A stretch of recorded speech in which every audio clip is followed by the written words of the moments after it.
ये आकाशवाणी है। कार्यक्रम सामयिकी में प्रस्तुत है कोरोना वायरस संक्रमण पर स्वास्थ्य विशेषज्ञ डॉक्टर नंद कुमार से आकाशवाणी संवाददाता आनंद श्रीवास्तव की बातचीत। डॉक्टर नंद, बहुत सारे लोग ऐसे हैं जो लंबे समय में घरों में बंद हैं, बाहर नहीं जा पा रहे हैं कोरोना के डर के कारण, चाहे वो 60 साल के ऊपर के लोग हों या बच्चे हों, या बहुत सारे ऐसे लोग जैसे हाउसवाइफ हैं या फिर जो काम पर नहीं जा रहे हैं। ऐसे लोगों में एक ऊब सी महसूस होने लगी है, उन्हें गुस्सा आने लगा है, स्वभाव में चिड़चिड़ापन आ गया है। वो अपने आप को कैसे पॉजिटिव बनाए रखें इस दौर में? हमारा जो मस्तिष्क है, हमारे मस्तिष्क या ब्रेन की बनावट ऐसी होती है कि हम लोग अकेले रह नहीं पाते हैं। हम लोग जब तक सामाजिक तौर पे कनेक्ट नहीं हो, हम मानसिक तौर पे स्वस्थ महसूस नहीं करते। इसका मतलब ये होता है, अगर आप समाज का देखिए संरचना को, जो हमारा सोसाइटी का स्ट्रक्चर है या जो हमारे रिश्ते हैं, वो सब ऐसे बनाए गए हैं हजारों साल से कि हम एक दूसरे के साथ मिले, उनसे जुड़े, उनके साथ बातें करें, उनके साथ अपना दुख सुख शेयर करें। और जब हम काम भी करते हैं तो ग्रुप में काम करते हैं, जैसे कंपनियां हैं या ऑफिस हैं।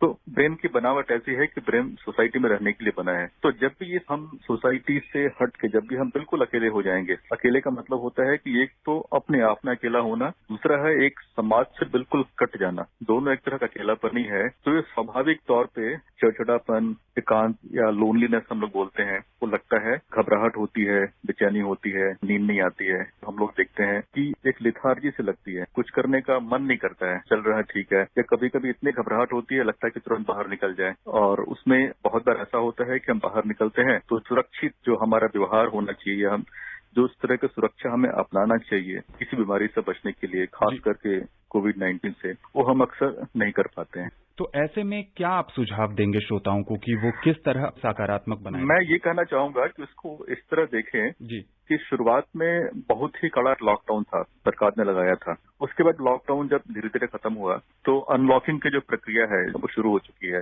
तो अनलॉकिंग में बहुत सारी चीजें, एक तरह से देखिए तो अगर कुछ रेस्टोरेंट या कुछ वगैरह छोड़ दिए तो बहुत सारी चीजें एक तरह से खुल गया है। लेकिन ये समझने की बात है कि जब उस समय भी लॉकडाउन था तो हमें परेशानी हो रही थी, लेकिन जो मैंने कहा कि हमारा जो सोशल कनेक्टेडनेस है वो टूट रहा था, बाहर जाना बंद हो गया था। जो हमारे काम करने के सालों से एक आदत सी बन गई थी, तो उसमें भी इम्पैक्ट पड़ रहा था।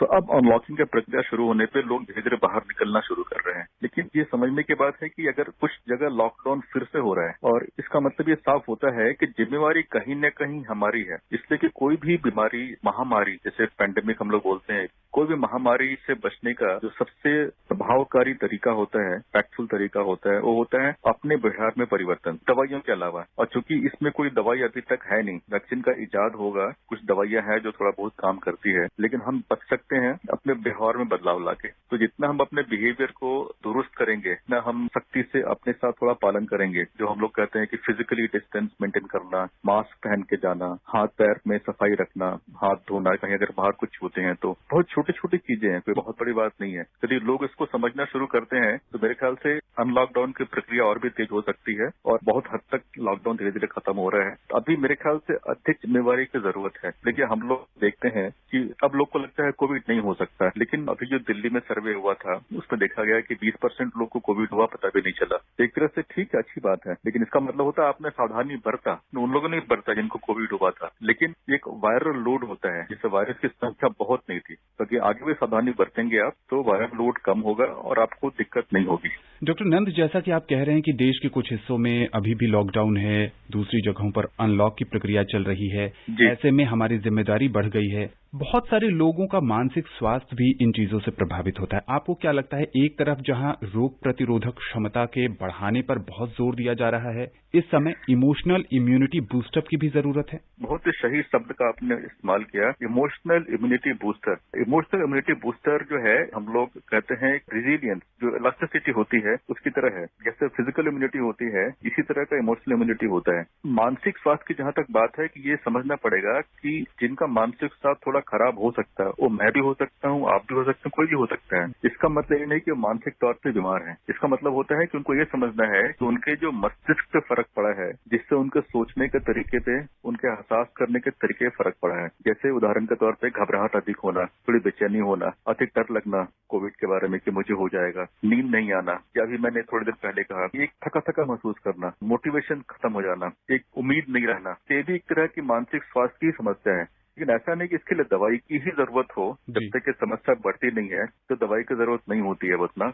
जैसे मान लीजिए बुखार है, अगर 104 है तो दवाई की जरूरत बिल्कुल है, 102 है तो 99 है तो दवाई की जरूरत नहीं पड़ती है। तो बिल्कुल ये भी वैसा ही है। लेकिन इमोशनल इम्यूनिटी को बढ़ाने के लिए आपने कहा, या रिजिलियंस पैदा करने के लिए 2-3 चीजें बहुत जरूरी है। जैसे हम लोग फिजिकल इम्यूनिटी के लिए आयुष का क्वाथा पीते हैं या हल्दी, दूध वगैरह बहुत सारी चीजें हैं लोग लेते हैं, आयुर्वेदिक दवाइयां लेते हैं। तो इमोशनल इम्यूनिटी के लिए अगर हम लोग कुछ चीजें करें तो बहुत ही बेहतर हो सकता है। पहला ये कि लोगों से बात करें, सोशल कनेक्टेडनेस को बनाए रखें। दूसरा जो महत्वपूर्ण है वो है अगर हो सके तो प्राणायाम करें, सांस एक्सरसाइज करें, इससे भी इम्यूनिटी बढ़ती है, इससे मन स्थिर होता है। तीसरा, थोड़ी सी जितना भी आप फिजिकल एक्टिविटी बढ़ाएंगे अपने घर के अंदर, जैसे घर के अंदर बहुत सारे काम होते हैं कि आप तो अनलॉकडाउन में लोग मास्क पहन के थोड़ा बाहर भी घूमने जाते हैं, थोड़ा सा वॉक कर लें, बाहर निकल लें, फिजिकल डिस्टेंस को मेंटेन करते हुए लोगों से बात कर लें। इन सारी चीजों से इमोशनल इम्यूनिटी बढ़ती है। डॉक्टर नंद, आपसे ये भी यहाँ पर समझने की कोशिश करेंगे कि जब कोरोना संक्रमण शुरू हुआ था तब से लेकर अब तक एक लंबा समय हो गया है और आप लगातार कोरोना संक्रमित मरीजों का इलाज कर रहे हैं अस्पतालों में। पहले जो मरीज आते थे और अब जो मरीज आ रहे हैं, उनकी जो मानसिक सोच है कोरोना के प्रति, क्या उसमें बदलाव देखने को मिल रहा है? पहले बहुत ज्यादा डर था, क्या वो डर अब कम हुआ है थोड़ा? निश्चित तौर पे एक बदलाव आया है। जैसे अगर पहले देखें तो लोग बिल्कुल घर से पहले निकलना नहीं चाह रहे थे, लेकिन पिछले कुछ महीनों में अगर हम देखें, मार्च जब से ये हुआ है तब से लोगों में बहुत बदलाव आया है। लोग पहले घर से निकलना नहीं चाह रहे थे, अस्पताल आने से बहुत डरते थे। आज भी लोग डरते हैं अस्पताल आने से और पूछते हैं कि वहाँ कोरोना का मरीज है कि नहीं। लेकिन अब है कि हमारी जो ओपीडी की सेवा है, ओपीडी खुल चुकी है, लोग आते हैं, लोग बात करते हैं। और जो पहले एक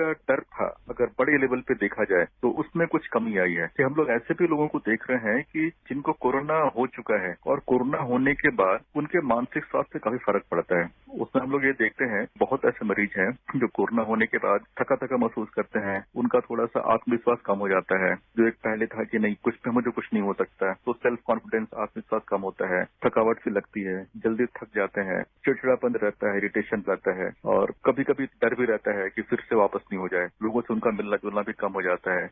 इस मानसून के मौसम में क्या खाए पिए कोरोना से बच सकते हैं? सबसे पहली बात, जो नॉर्मल खाना हम लोग खाते हैं वो खाइए। नॉर्मल खाने का मतलब होता है जो हम लोग का जो डाइटरी हैबिट है जो पहले से चले आ रहा है, चावल है, रोटी है, दाल है, हरी सब्जी है, जो भी आप खाते हैं, सीजनल फ्रूट्स है, जो आम वगैरह है, बिल्कुल खाइए, ये बेस्ट है। अब है कि और हम क्या कर सकते हैं, जो भी आप सब्जी वगैरह लाते हैं या जो बाहर की चीजें लाते हैं उसको एक अच्छे से धो लें, उसके साथ खाइए। एक्स्ट्रा करने की जरूरत नहीं है, लेकिन आप बाहर जाते हैं तो जरूर आप, हम लोग रूटीनली फॉलो करते हैं, मास्क पहन के जाइए। जहाँ पे बहुत भीड़ भाड़ वाली जगह है, यदि आप उसको नहीं जाना संभव है तो वहां मत जाइए। जब आप जाते हैं तो कुछ भी चीज को, बाहर के सामान को छूते हैं, जरूर हाथ धो लीजिए साबुन पानी से। यदि साबुन पानी नहीं है तो सैनिटाइजर से उसको साफ कर लीजिए। अगर आप इतना भी करते हैं तो उसमें काफी संभावना है कि आप कोरोना से बच कर रहेंगे। और जितना ठंड चीज का इस्तेमाल कम करे उतना, गर्म पानी आप पी रहे हैं, गर्म पानी पीने का एक फायदा ये होता है कि गलतफहमी लोग को होती है कि इससे मेटाबॉलिक रेट बढ़ता है। जब मेटाबॉलिक रेट बढ़ता है तो कोई भी वायरस या बैक्टीरिया जो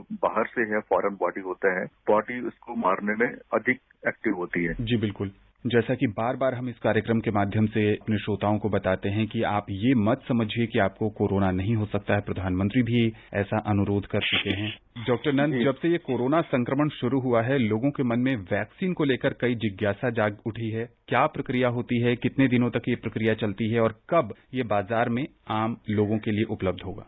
ये बहुत ही अहम सवाल है। किसी भी बीमारी का वैक्सीन जो बनता है उसके मल्टीपल फेज होते हैं ट्रायल के, जैसे फेज 1, फेज 2, फेज 3। इसका मतलब होता है कि संख्या बढ़ती है। जैसे मान लीजिए कि फेज 1 में हमने दिया है और वैक्सीन देने के बाद बॉडी का फंक्शन है, उन दोनों में कोई दिक्कत तो नहीं है, उसका हम लोग पूरा असेसमेंट करते हैं और फिर वो देखते हैं कि कितना उससे बच सकता है। ये प्रक्रिया लंबी होती है, जैसे कि कभी 3 महीने भी हो सकते हैं, 4 महीने भी हो सकते हैं। अब ये डिपेंड करता है कि कौन कितना जल्दी उसको वाइंड अप करता है। आकाशवाणी के इस कार्यक्रम से जुड़ने के लिए और विशेषज्ञ राय साझा करने के लिए डॉक्टर नंद, आपका बहुत बहुत शुक्रिया। जी, बहुत बहुत शुक्रिया। अभी आप सुन रहे थे कोरोना वायरस संक्रमण पर स्वास्थ्य विशेषज्ञ डॉक्टर नंद कुमार से आकाशवाणी संवाददाता आनंद श्रीवास्तव की बातचीत। यह कार्यक्रम आकाशवाणी के समाचार सेवा प्रभाग द्वारा प्रस्तुत किया गया। इसे आप हमारे mobile app news on AIR पर भी सुन सकते हैं। इस कार्यक्रम के संबंध में अपनी प्रतिक्रिया आप हमें ईमेल कर सकते हैं। पता है airnsdtalks@gmail.com। ये कार्यक्रम फिर से सुनने के लिए लॉग ऑन करें हमारी वेबसाइट newsonair.com।